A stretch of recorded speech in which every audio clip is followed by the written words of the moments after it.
You are creative. Whether you create something today or not, you're a creative being, uniquely created. No one is like you or has the same thoughts or creative potential that you have. So before we create another checklist of things that need to get done today, let me check in with you. This is the Creative Coach Cast with Paul Goldsmith. How are you doing? No, better question. How are you being?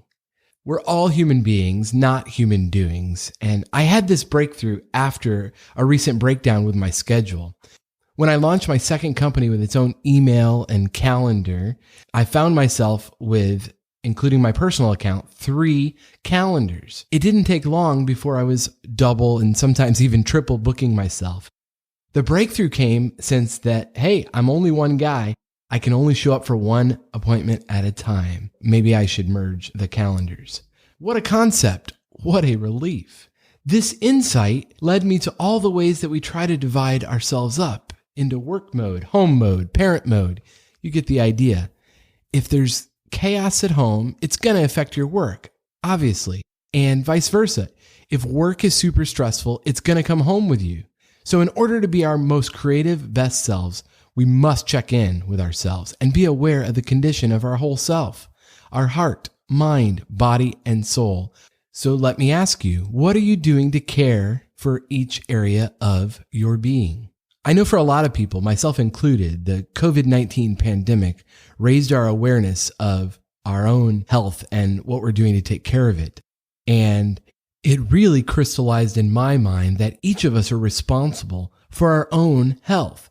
It can't be delegated, deferred to the government or anybody else. You are solely responsible for your health. You know, on the airplanes where they say if we lose cabin pressure, put on your oxygen mask before you assist other people. That's because if you're incapacitated, you're not much help to anybody else. And the same thing is true with our creative life. If a part of us is not getting the oxygen, the care that it needs, it renders us useless, or at least less useful than we otherwise would be. And so I really want to make sure that we're taking the time to take care of each part of ourselves.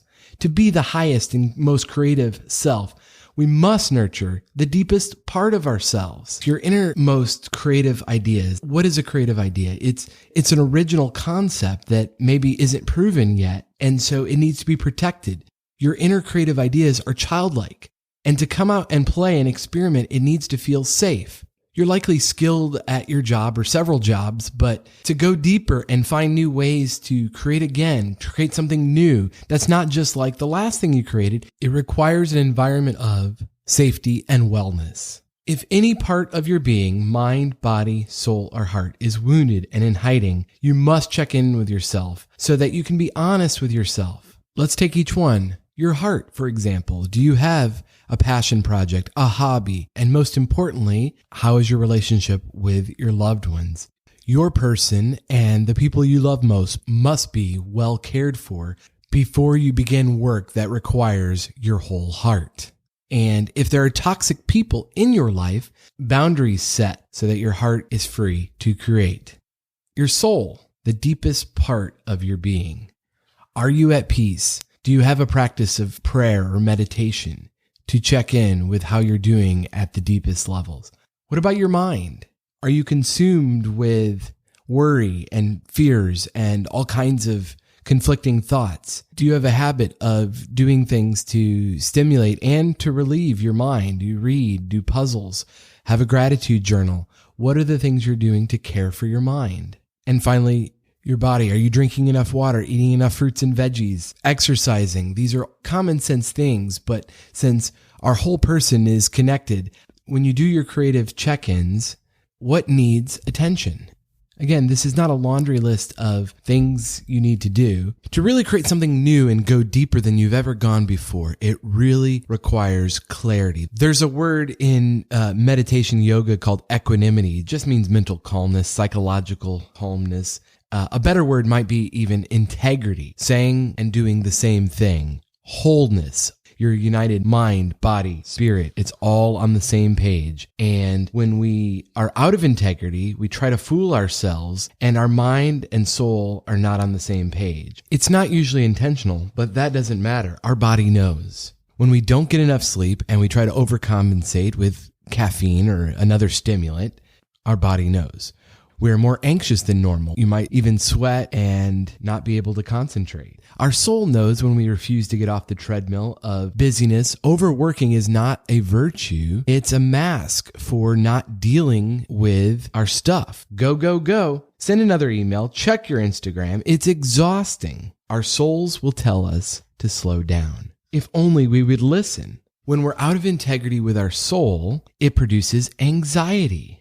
I wish I were somewhere else, doing something else, being with someone else. And until that gets cleared up, we deny, we numb, we do everything we can, but deal with it. When our mind goes to distract ourselves from the discomfort, the anxiety of not being in equanimity, in integrity, we go to our favorite calming device, or sometimes it's even a vice to reduce the stress.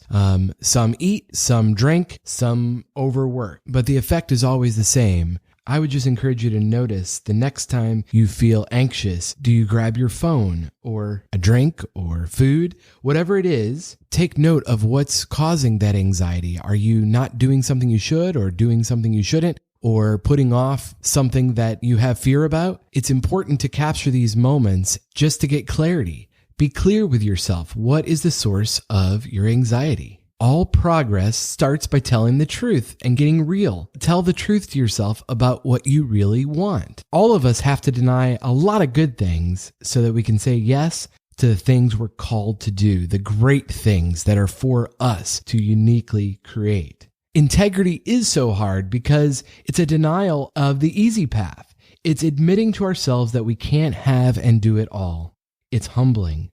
It's recognizing we're not where we'd like to be or doing what we'd like to do, and we have agency. We can take the first step toward being the person we ought to be by telling the truth and being in integrity. I believe much of the division we see on social media and in the world really is just people projecting their own insecurities or deep misalignment within themselves onto other people. Maybe the world doesn't need our opinion or really any sentence that ends with just saying. Maybe our world instead just needs us right here, right now, fully present in integrity. Life is way too hard already to live out of alignment. Candor is kind. Candor, first of all, to ourselves. So check in with your being, because if you're going to create anything in this world and use your whole heart to do it, it's helpful to start from a place of candor and sobriety. But the good news is we're not in this alone. We're all a part of a larger community.